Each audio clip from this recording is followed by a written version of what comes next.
जय श्री स्वामीनारायण। सुप्रभात। आज हम गद्यांश करेंगे। तो सबसे पहले आपको पेज नंबर 79 ओपन करना है। इसमें एक पैराग्राफ है, तो ये पैराग्राफ पहले पढ़ना है, समझना है, और फिर उसके नीचे जो क्वेश्चन आंसर दिए गए हैं उसके आंसर हमें देने हैं। ठीक है, तो सबसे पहले ये पैराग्राफ समझेंगे हम। विद्यार्थियों के लिए ईमानदारी बहुत ज़रूरी है। ईमानदारी का अर्थ है उन्हें कभी झूठ नहीं बोलना चाहिए, सच्ची निष्ठा से सभी काम करने चाहिए। गुरुजन जो पाठ पढ़ाए उसे मन से सीखना चाहिए। यहाँ पे विद्यार्थी की बात की गई है, तो विद्यार्थी कैसे होने चाहिए? ईमानदार।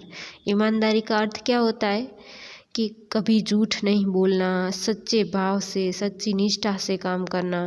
फिर गुरुजन मतलब जो आपके टीचर पढ़ाते उस पाठ को अपने मन से सीखना, ना ही कि ऊपर से ऐसे चलो करना ही ये ऐसे जैसे तैसे कर ले, ऐसे नहीं, अपने मन से सीखना चाहिए। किसी की कोई वस्तु मिले तो उसे उठाकर अपने पास नहीं रखनी चाहिए। हमें ये खास करना चाहिए। कोई चीज़ हमें कहीं से मिल गई तो हमें अपने पास नहीं रखनी चाहिए। जिसकी चीज़ है उसे सौंप देनी चाहिए।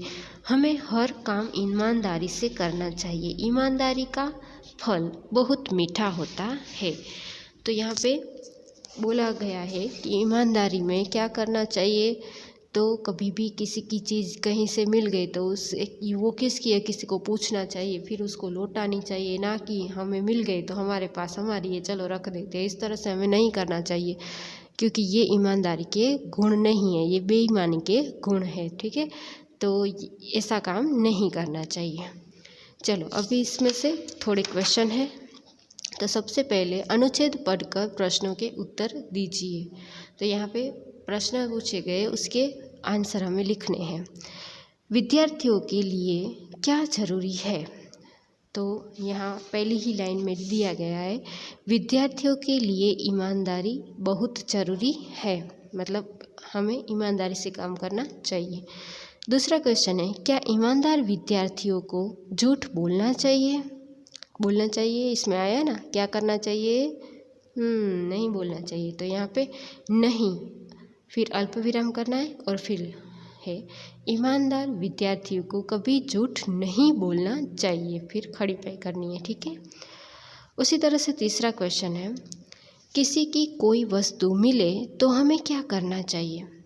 तो इसका आंसर आएगा, किसी की कोई वस्तु मिले तो उसे उठाकर अपने पास नहीं रखनी चाहिए।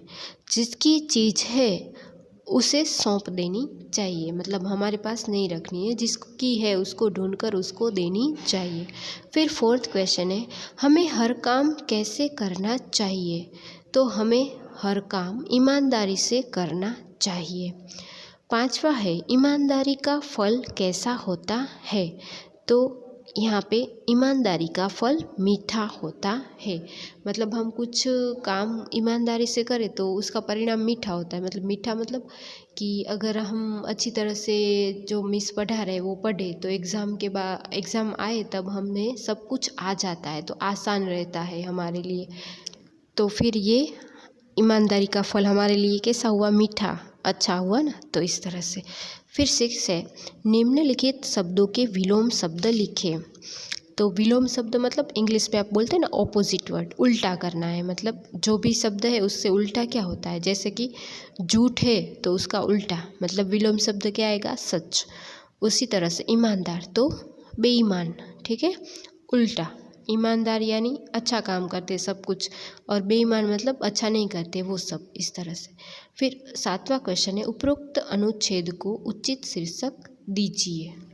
यहाँ पे शीर्षक मतलब टाइटल, ये पैराग्राफ है ना उसका टाइटल नाम देना है। जैसे कि हम पाठ पढ़ते तो उसमें ऊपर सबसे पहले नाम होता है, तो नाम कैसा होता है? अच्छा होता है, उसके बारे में होता है और छोटा सा होता है। तो इसी तरह से हम इसको क्या नाम देंगे? तो उपरोक्त अनुच्छेद का उचित शीर्षक ईमानदारी है।